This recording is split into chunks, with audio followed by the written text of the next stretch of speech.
Today, we're going to look at the rocket equation. This is essentially an equation that tells us how rockets move when they're launched on planet Earth.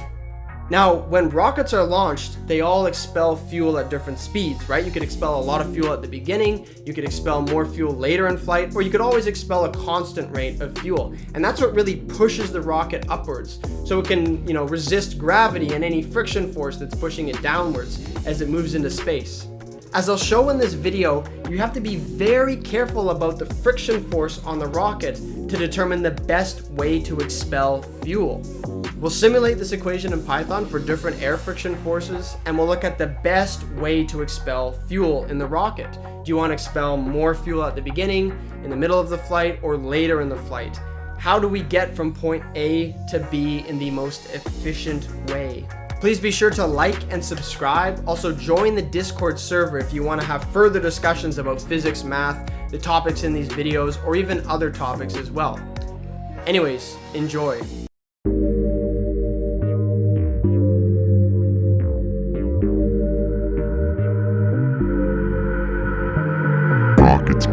Rockets grow, hold ease up in my flow, fuel expulsion fast and slow, Python baby here we go. Rocket ships, yeah, we going fast now, gotta go quickly, gotta learn the how, got my fuel expulsion, mass in the tank, sir, expel the fuel, yeah, momentum transfer. Rockets grow, hold ease up in my flow, fuel expulsion fast and slow, Python baby here we go. So we'll be dealing with the rocket equation in one dimension. Basically, it's going up, and then eventually it might go down as well once it runs out of fuel and starts falling. And so it can all be derived. I've seen lots of derivations for the rocket equation online, and I don't like them. And it can be derived in a really easy way, in my opinion. And to derive, we just use the simple equation dP/dt, where P is momentum, is the sum of the forces on the rocket. And I'll put a diagram right here on the video so that you can actually see what's going on with the rocket for the next part of the derivation, because it helps to visually see what's happening. And what's happening, of course, is that you have the rocket moving upwards and it's propelling fuel out the bottom so that it moves upwards like that. And so we'll let v of t be the speed of the rocket, m of t. M is varying, right, because it's pushing mass out, it's pushing the fuel out. That's the mass of the rocket. Vg is the speed of the rocket that it expels fuel, right, that's coming out of the rocket relative to the motion of the rocket. And B will be coefficient of friction because, as I've said, we always deal with friction on this channel. So let's start with the left-hand side, the dP/dt, the momentum. So for the rocket, there's two things here. There's the rocket and the fuel that's coming out. The rocket, the total momentum, P is equal to m of t times v of t. They both depend on time. The velocity is changing and the mass of the rocket is changing. That means the differential, dP, right? We want to find the differentials here. How does it infinitesimally change? dP is v dm plus m dv. This is because they're both changing, so you have to write it like this. The next part is the fuel coming out of the rocket. And note that dm here, it's kind of confusing, but dm is always negative because m of t is decreasing. So dm is always negative. So keep that in mind, that dm is always negative since the rocket is losing mass. So dP of the fuel is minus dm, but remember dm is negative, so this whole thing is positive, v minus vg. What that means is, minus dm is positive, so minus dm is the mass, right? It's a positive quantity. V minus vg is the speed that the rocket's going minus the speed that the fuel is going relative to the rocket. So this keeps in mind the reference frame that we're in here as well. So that if the rocket's moving really fast and it expels fuel, well, the fuel is really moving in, the upwards direction. This means that the total dP, when we add both of these together, that gives us the total change in momentum of the system, is v dm plus m dv from the first part. And then you add this component as well. Remember, dm is negative always, so minus dm is really a positive quantity. And then, there's some cancellation that occurs, so m dv plus vg times dm. Vg is the speed that the gas is coming out. And dividing by dt, we just get dp dt is m dv dt plus vg dm dt. So this left-hand side of the equation, dP dt, has been solved as m dV dt plus vg dm dt. Of course, what we want to do in the end is we want to solve for v of t and then eventually the position as a function of time. As for the right-hand side, the sum of the forces, right? Well, there's two forces on the rocket. There's the gravitational force that's pulling it down.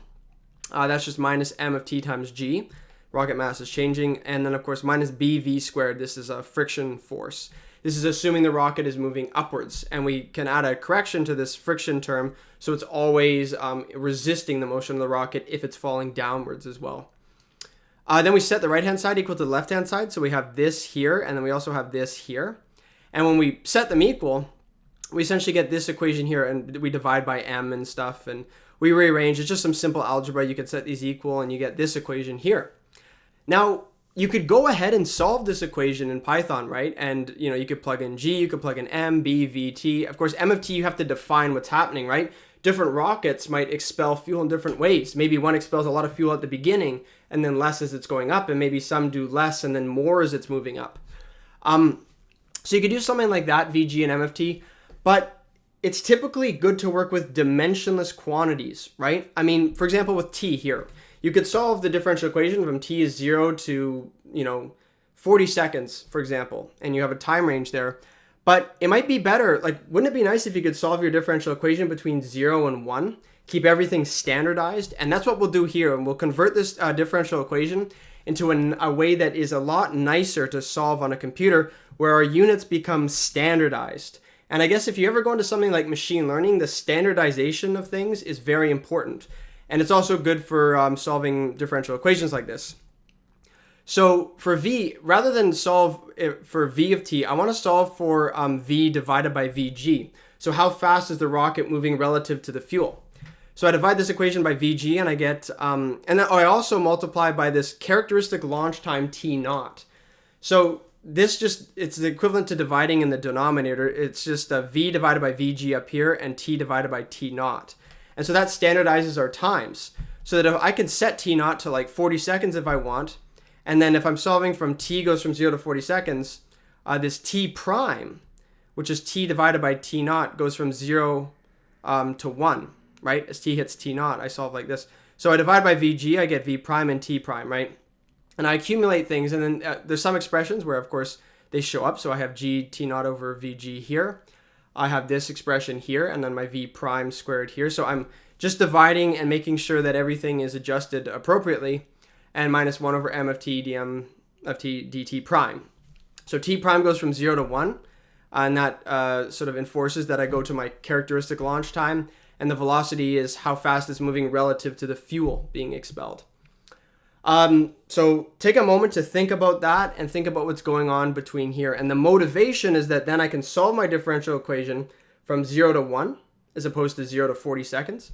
I can also, my velocities are not huge numbers. So when it goes through the differential equation algorithm, it's not like 100 meters per second, 200 meters per second. If the rocket's moving close to the fuel speed, it'll be closer to 1, right? So it's standardized. The next thing I want to do for this equation is I want to set m of t as m naught times z of t. And you might think, why am I doing this? Well, this sort of standardizes it again. So m naught is just some constant, right? So then I can set what the mass of my rocket is. Maybe it's 20,000 kilograms, for example. And z of t is such that z at time equals 0 is 1, so that my initial mass is m naught.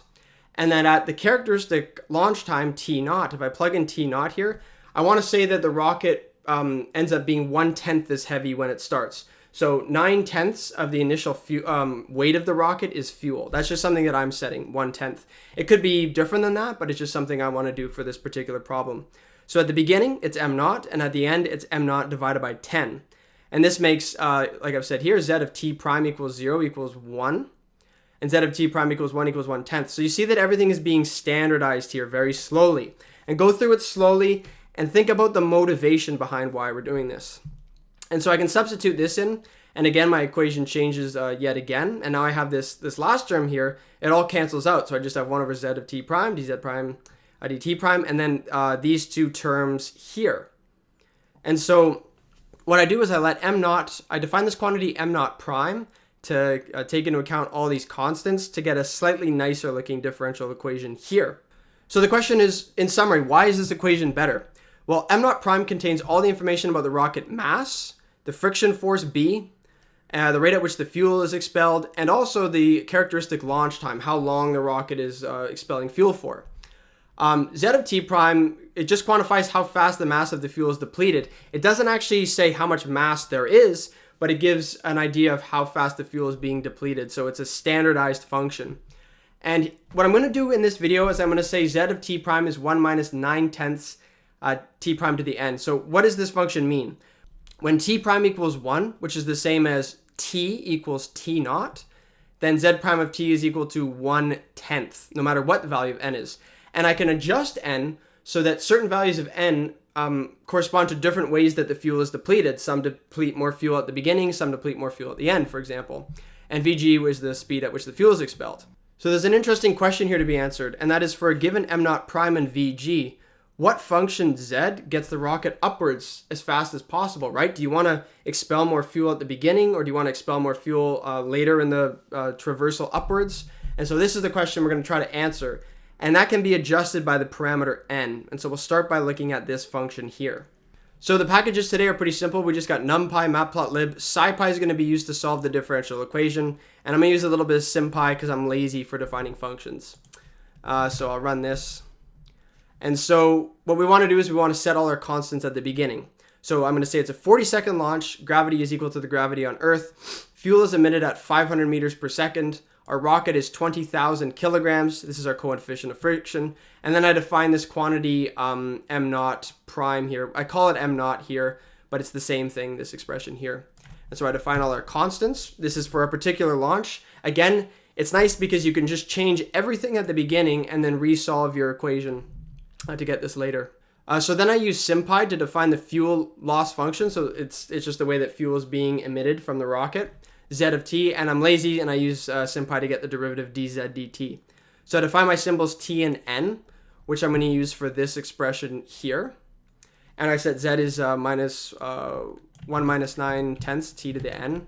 So of course if I look at z, it's just this. And I need the derivative for the function here, and I didn't want to compute the derivative myself, and I was lazy. So I just used simpy to do that, and that's as simple as simp.diff, take the derivative of z with respect to t, and then I will simplify it as well. And you can see that it just gives me this function here. Again, I could have derived that, like it's not very tough, but I was just lazy, and so I did that. And that's what I do here. I get dz dt using this.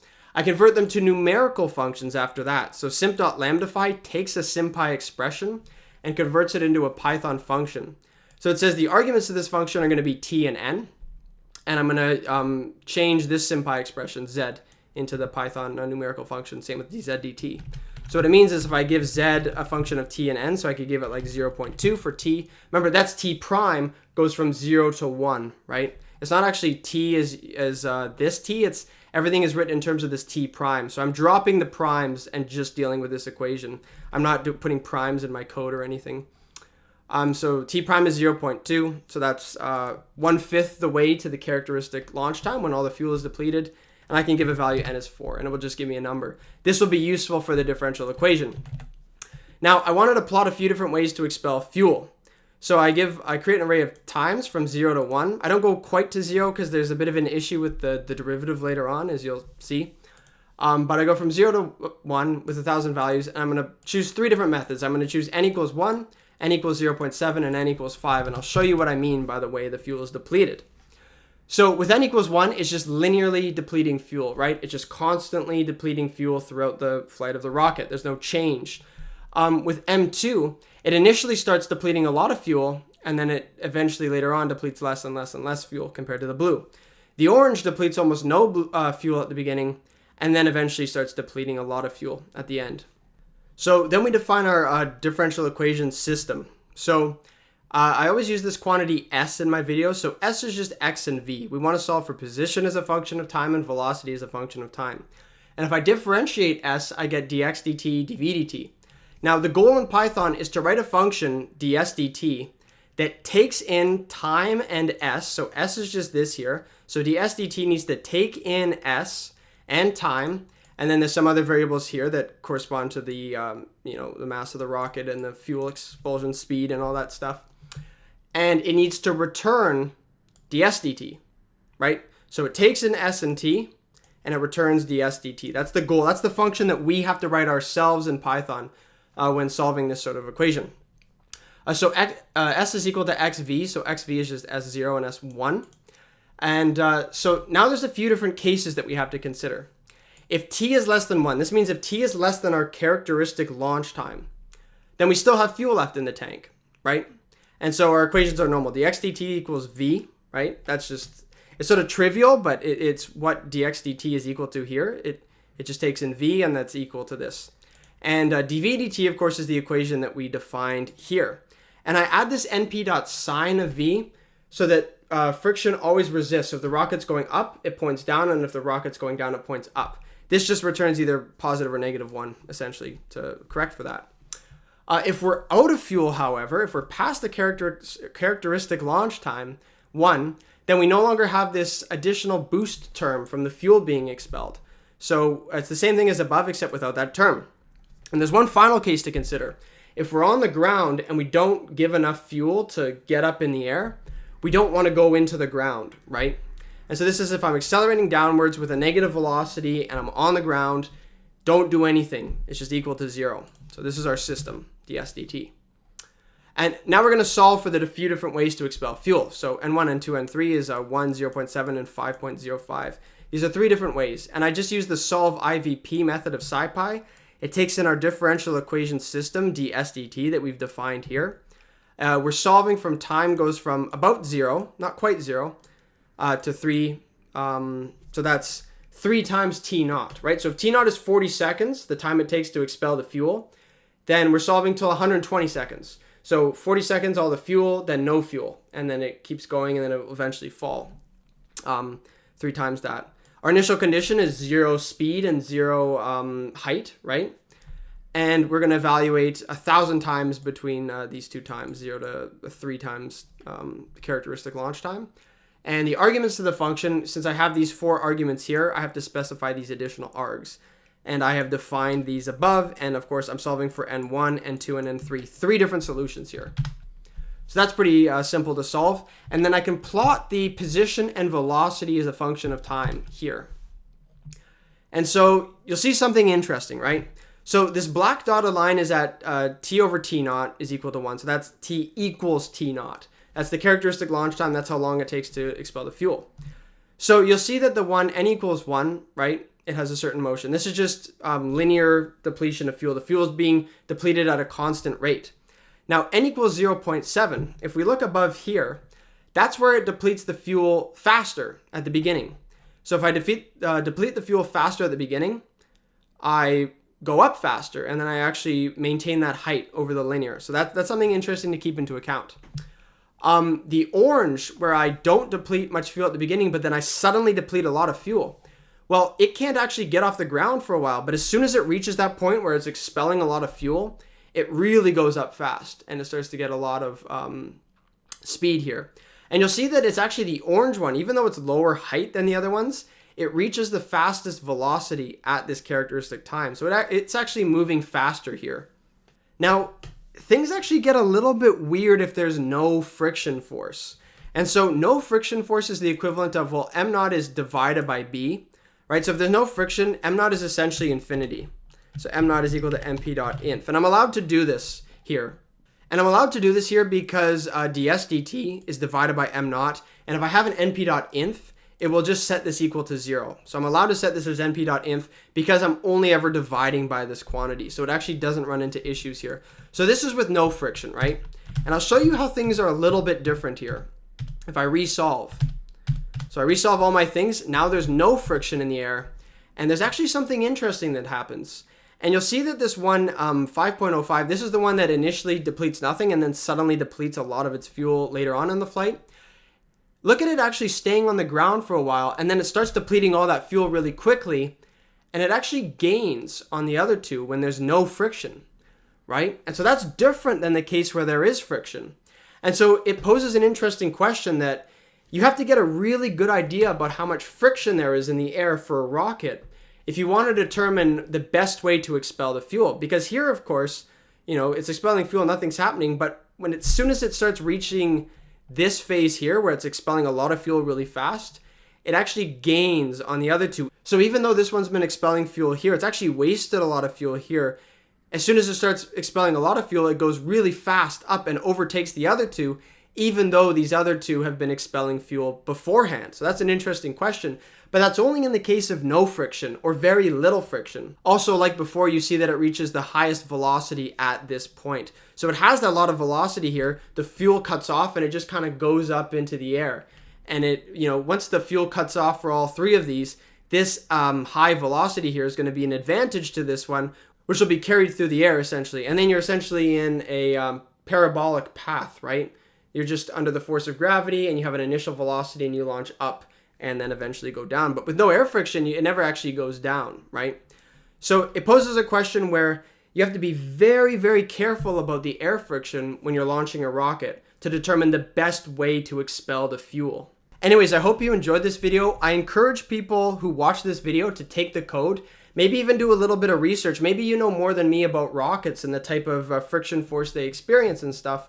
And you can dig into this code and find an optimal Z of T, the optimal way to expel fuel in realistic conditions on Earth. Remember to like and subscribe if you enjoyed this video. Join the Discord server, there's a link down below, and I'll see you next time.